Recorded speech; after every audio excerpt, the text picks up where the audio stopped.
নবীজি বলছেন সায়াতি জামানুন আলা উম্মতি ইউহিব্বুনাল হামসা ওয়া ইয়ানসাউনাল খামসা। নবীজি বলছেন আমার উম্মতের মধ্যে এমন একটা জামান আসবে, পাঁচটি জিনিসকে তারা বেশি মহব্বত করবে, পাঁচটি জিনিসের কথা টোটালি তারা ভুলে যাবে। নবীজি সর্বপ্রথম বলছেন ইউহিব্বুনাদ দুনিয়া ওয়া ইয়ানসাউনাল আখিরা। মানুষ দুনিয়ার প্রেমে এমন পাগল হয়ে যাবে, দুনিয়াকে এমন ভাবে ভালোবাসতে শুরু করবে যে সম্পূর্ণ আখিরাতের কথা তারা ভুলে যাবে। এরপরে নবীজি বলছেন ইউহিব্বুনাল মাল ওয়া ইয়ানসাউনাল হিসাব। তারা সম্পদ উপার্জন তো করবে, কোন স্থান থেকে সম্পদ উপার্জন করছে সেই চিন্তা নাই, কিন্তু কাল হাসরের ময়দানে সেই সম্পদের যে পাই পাই করে প্রত্যেকটা অংশের হিসাব দিতে হবে, সেই হিসাবের কথা মানুষ ভুলে যাবে। এরপরে নবীজি বলছেন ইউহিব্বুনাল খালকা ওয়া ইয়ানসাউনাল খালিক। মানুষ দুনিয়ার প্রেমে এমন ভাবে পাগল পারা হবে, দুনিয়ার মানুষকে ভালোবাসতে বাসতে বাসতে বাসতে স্বয়ং সৃষ্টিকর্তা আল্লাহকে মানুষ ভুলে যাবে।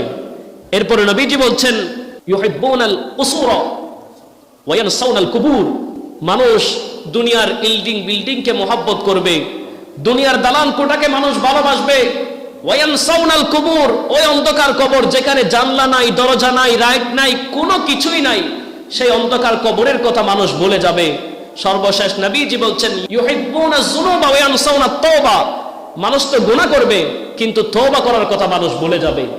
এই পাঁচ শ্রেণীর কথা নবীজি বলছেন শেষ জামানার মধ্যে তারা আসবে। বর্তমান সময়ে যদি আমরা দেখি, আমাদের কথাও বলি, দুনিয়া করতে করতে আমাদের থেকে নামাজ ছুটে যায়, দুনিয়া করতে করতে আমাদের থেকে তওবা করার সুযোগ থাকে না, শুধুমাত্র দুনিয়ার দিকে রুজু হয়ে যায়। আমার নবীর কাছে প্রশ্ন করছেন ইয়া রাসূলুল্লাহ, আমার মৃত্যুকে পছন্দ হয় না। মৃত্যুকে, দুনিয়াতে এমন কেউ নাই যে মৃত্যুকে ভালোবাসবে, কিন্তু এখন নাই, পূর্ববর্তী জামানায় ছিল। মানুষ আশা করতো হাই যদি আমার মৃত্যুটা রমজানে হয়ে যেত, কিন্তু বর্তমান সময়ে আমরা কেউ মৃত্যুকে পছন্দ করছি না। কারণটা কি? আমার নবী বলছেন মৃত্যুকে তুমি পছন্দ তখনই করবে যখন তোমার মালগুলো আগে থেকেই তুমি আল্লাহর দরবারে পৌঁছিয়ে দিবে। সুবহানাল্লাহ। মাল আজকে আমাদের এই কেশুয়া এলাকার মধ্যে থেকে যাদের এখানে ঘর বাড়ি, কিন্তু দুই একটা বিল্ডিং, কিছু ব্যবসা বাণিজ্য যদি শহরের মধ্যে থাকে, যদিও আমাদের দেহ এখানে থাকে, কিন্তু রূহ পড়ে থাকবে, আমাদের চিন্তা পড়ে থাকবে, আমাদের চেতনা পড়ে থাকবে শহরের মধ্যে। আমার বাড়া বাসার মধ্যে কত টাকা বাড়া আসবে, আমার ব্যবসার মধ্যে কোনো দিকে লস হয়ে যাচ্ছে কিনা, কোন দিকে লাভ হচ্ছে, আমার সম্পদের দিকে 24টা ঘন্টা আমার মন পড়ে থাকবে।